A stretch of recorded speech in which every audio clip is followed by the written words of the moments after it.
America के राष्ट्रपति Joe Biden और चीन के प्रेसिडेंट शी जिनपिंग के बीच वर्चुअल मीटिंग जारी है। इस दौरान बाइडेन ने कहा उनका मकसद प्रतिस्पर्धा को बनाए रखना है, न कि संघर्ष को बढ़ावा देना। बाइडेन जिनपिंग के बीच ये बातचीत ऐसे समय हो रही जब दोनों के बीच तनाव काफी बड़ा है।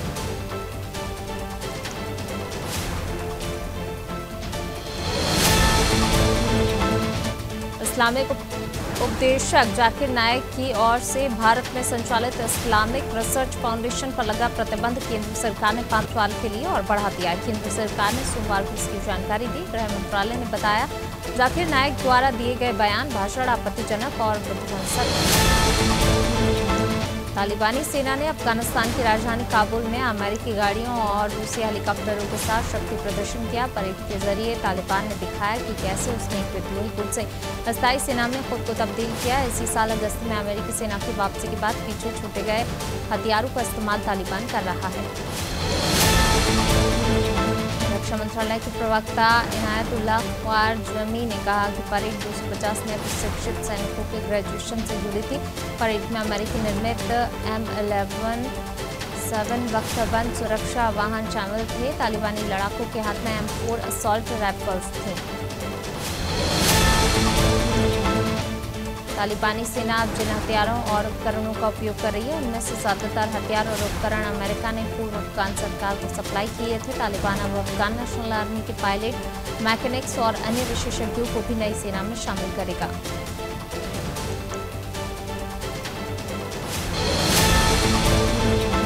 चीन में एक ट्रैवल ब्लॉगर को 7 महीने की जेल की सजा सुनाई गई है। ट्रैवल ब्लॉगर ने गलवान घाटी में भारत के साथ झड़प में मारे गए चीनी सैनिकों की समाधि के पास तस्वीरें खिंचवाई थी। चीन ने इसे अपने सैनिकों का अपमान मानते हुए सजा सुनाई।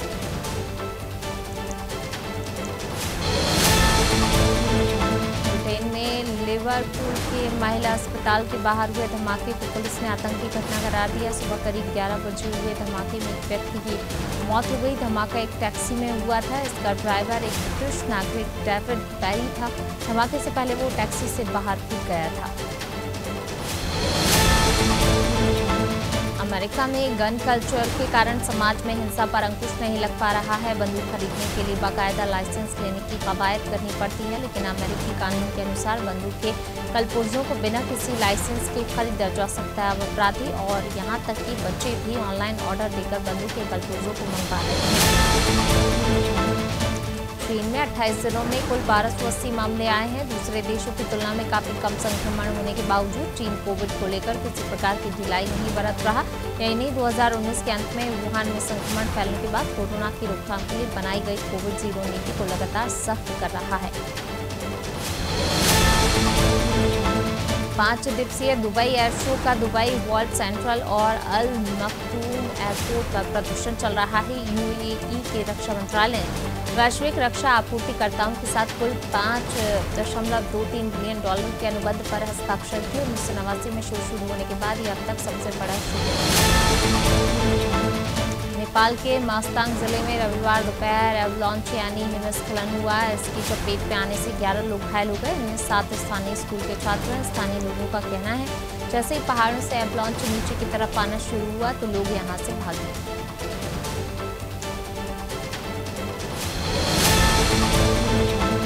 सुप्रीम कोर्ट ने पॉल्यूशन की समस्या पर केंद्र और दिल्ली सरकार को फटकार लगाई। कोर्ट ने प्रदूषण के मसले पर सुनवाई के दौरान दोनों सरकारों को कहा जल्द से जल्द प्रदूषण को रोकने के लिए सख्त कदम उठाएं। कोर्ट ने दिल्ली सरकार से जवाब मांगा। वहीं केंद्र सरकार से कहा आपात बैठक बुलाएं और दिल्ली, पंजाब, हरियाणा सरकारों के साथ बैठक कर समस्या हल निकालें। दिल्ली सरकार द्वारा प्रदूषण से निपटने के लिए किए जा रहे उपायों के बाद भी दिनों दिन दिल्ली में बढ़ता जा रहा जानलेवा प्रदूषण का कारण विशेषज्ञों ने विभागों और सरकार द्वारा बिना ठोस अध्ययन द्वारा किए जा रहे कार्यों और लापरवाही बरतना बताया है। पर्यावरण विशेषज्ञ सचिन पवार ने बताया दिल्ली जैसे हॉटस्पॉट में प्रदूषण से निपटने के लिए सरकार रणनीति बनाएगी। मुंबई में सोमवार देर रात 9 बजे मोबाइल और होम अप्लायंस बनाने वाली कंपनी सैमसंग के सर्विस सेंटर में आग लग गई। ये सर्विस सेंटर कांजूर मार्ग इलाके के हैवी इंडस्ट्रियल एस्टेट में है। आग से कितना नुकसान हुआ इसकी जानकारी अब तक सामने नहीं आ सकी। जम्मू कश्मीर के हैदरपुरा इलाके में सोमवार को सुरक्षा बलों ने एनकाउंटर में 2 आतंकियों को मार गिराया। मारे गए आतंकी की पहचान समीर और आमिर के रूप में हुई है। सुरक्षा बलों ने एनकाउंटर में एक तीसरे शख्स अल्ताफ को भी ढेर कर दिया। अल्ताफ एक सीमेंट व्यवसायी है और उसने आतंकियों को पनाह दे रखी थी। दरअसल सुरक्षा बलों को सूचना मिली कि हैदरपुरा के एक मकान में 3 आतंकी छिपे हुए हैं। सूचना पर कार्रवाई करते हुए पुलिस ने सेना को लेकर इलाके में सर्च ऑपरेशन शुरू कर दिया। ऑपरेशन के दौरान जब हैदरपुरा इलाके को खंगाला जा रहा था तो आतंकियों की टीम पर फायरिंग शुरू कर दी गई।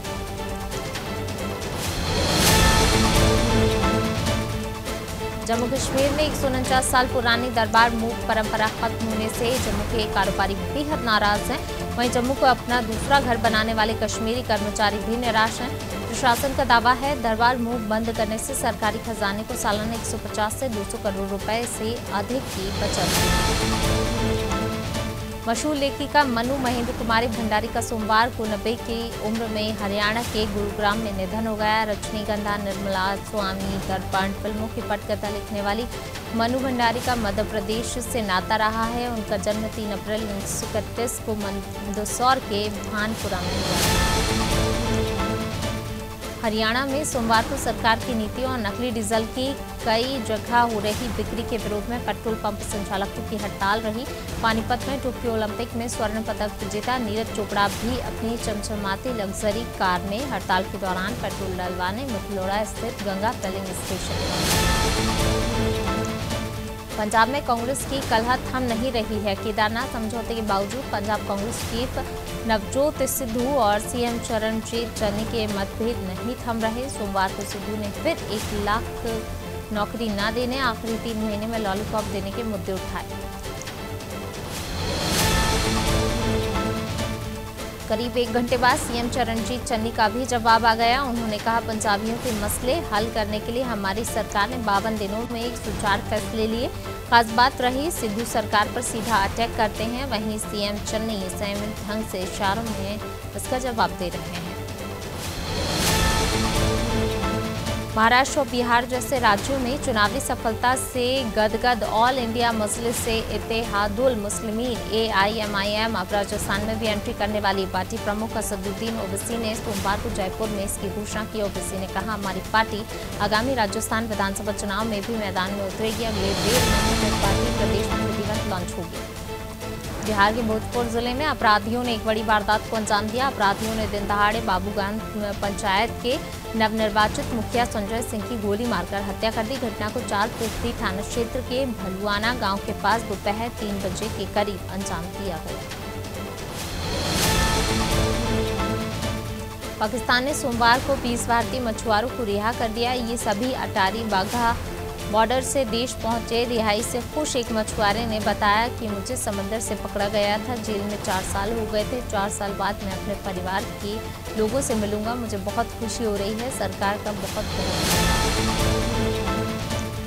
देश में अब तक 24 घंटे पोस्टमार्टम की सुविधा उपलब्ध होगी। केंद्रीय स्वास्थ्य मंत्री मनसुख मंडाविया ने ट्वीट करके इसकी जानकारी दी। मंडाविया ने ट्वीट किया, अंग्रेजों के समय की व्यवस्था खत्म, 24 घंटे हो पाएगा पोस्टमार्टम। प्रधानमंत्री मोदी के गुड गवर्नेंस के विचार को आगे बढ़ाते हुए स्वास्थ्य मंत्रालय ने निर्णय लिया कि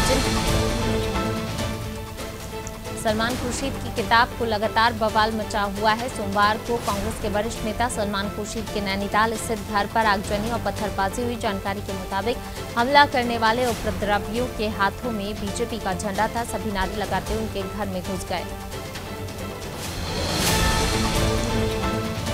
देश के वित्त मंत्री निर्मला सीतारमण सोमवार को सभी प्रदेशों के मुख्यमंत्रियों और वित्त मंत्रियों से चर्चा की। मध्य प्रदेश के वित्त मंत्री भी इस वर्चुअल बैठक में शामिल थे।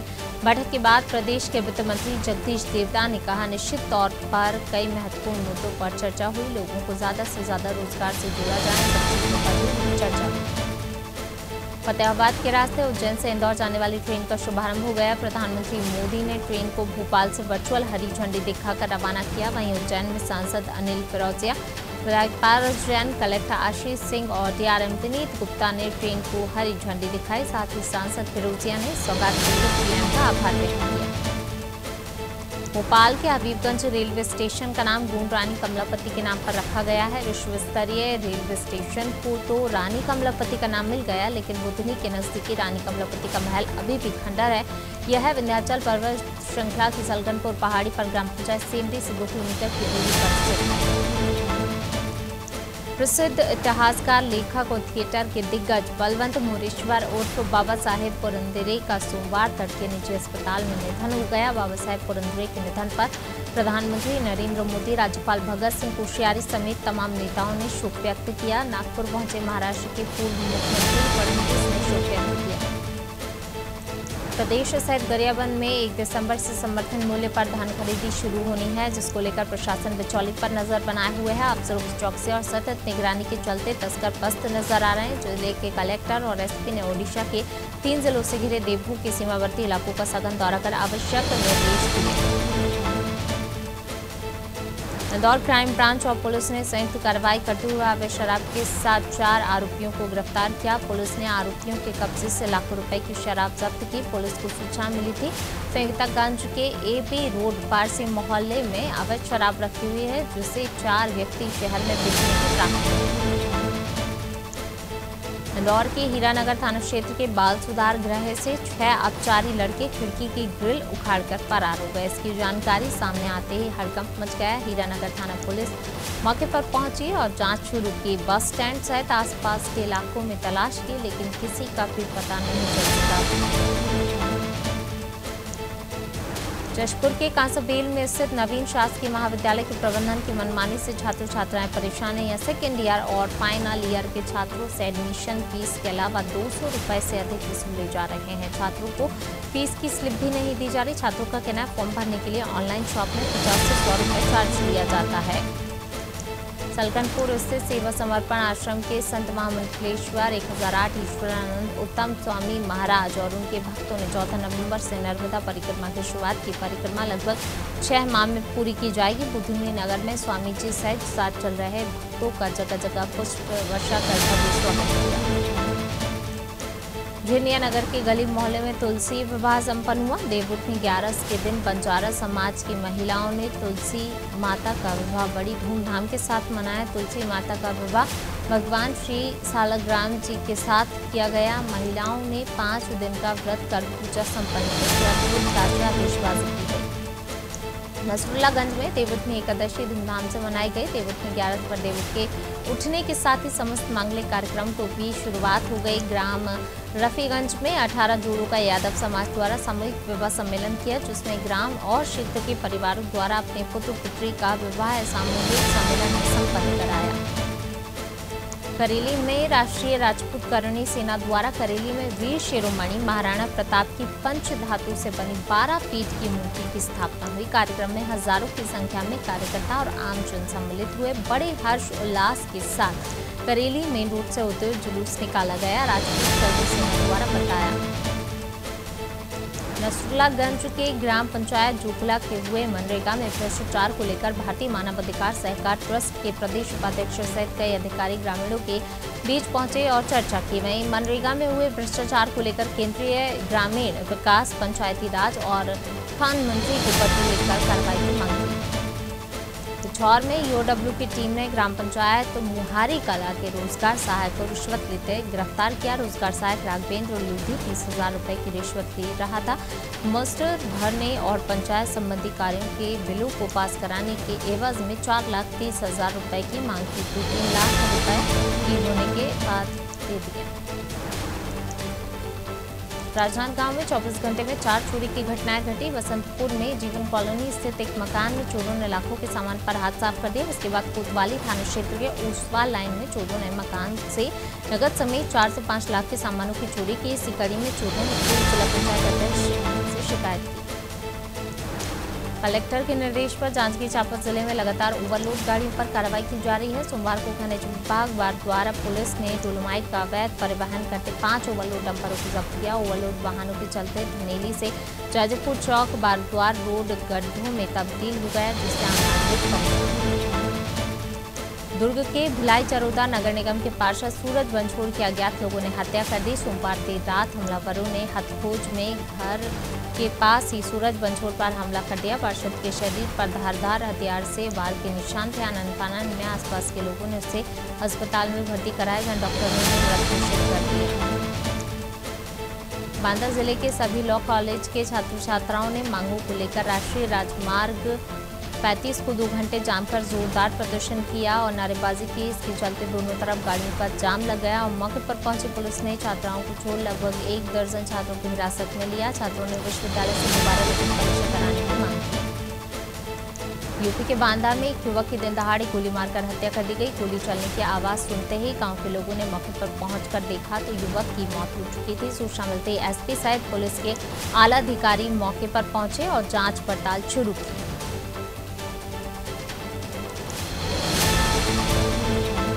देश में टीवी देखना 1 दिसंबर से महंगा होने वाला था, लेकिन अब इसमें 31 मार्च तक राहत मिल गई है। टेलीकॉम रेगुलेटरी अथॉरिटी TRAI ने नए टैरिफ ऑर्डर को लागू करने की मोहलत 1 अप्रैल 2022 तक बढ़ा दी है। इसे उत्तर प्रदेश के आगामी विधानसभा चुनाव से भी जोड़कर देखा जा रहा है।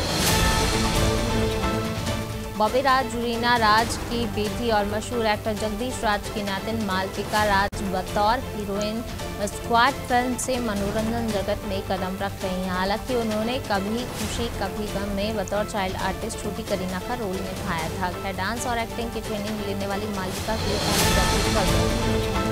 राजकुमार राव और पथरेखा ने 11 साल के साथ के बाद सोमवार को देवउठनी एकादशी के दिन चंडीगढ़ में शादी कर ली। शादी में दोनों के फैमिली मेंबर्स और क्लोज फ्रेंड्स ही शामिल हुए और फैन समेत कई बॉलीवुड सेलेब्स राजकुमार और पथरेखा को सोशल मीडिया पर बधाई दे रहे हैं। तापसी पन्नू ने अपनी नई फिल्म वो लड़की है कहाँ की अनाउंसमेंट कर दी है। इस फिल्म में तापसी के साथ पहली बार प्रतीक गांधी भी लीड रोल में नजर आने वाले हैं। इस बात की जानकारी तापसी ने खुद सोशल मीडिया फिल्म का फर्स्ट लुक पोस्टर शेयर कर दी है।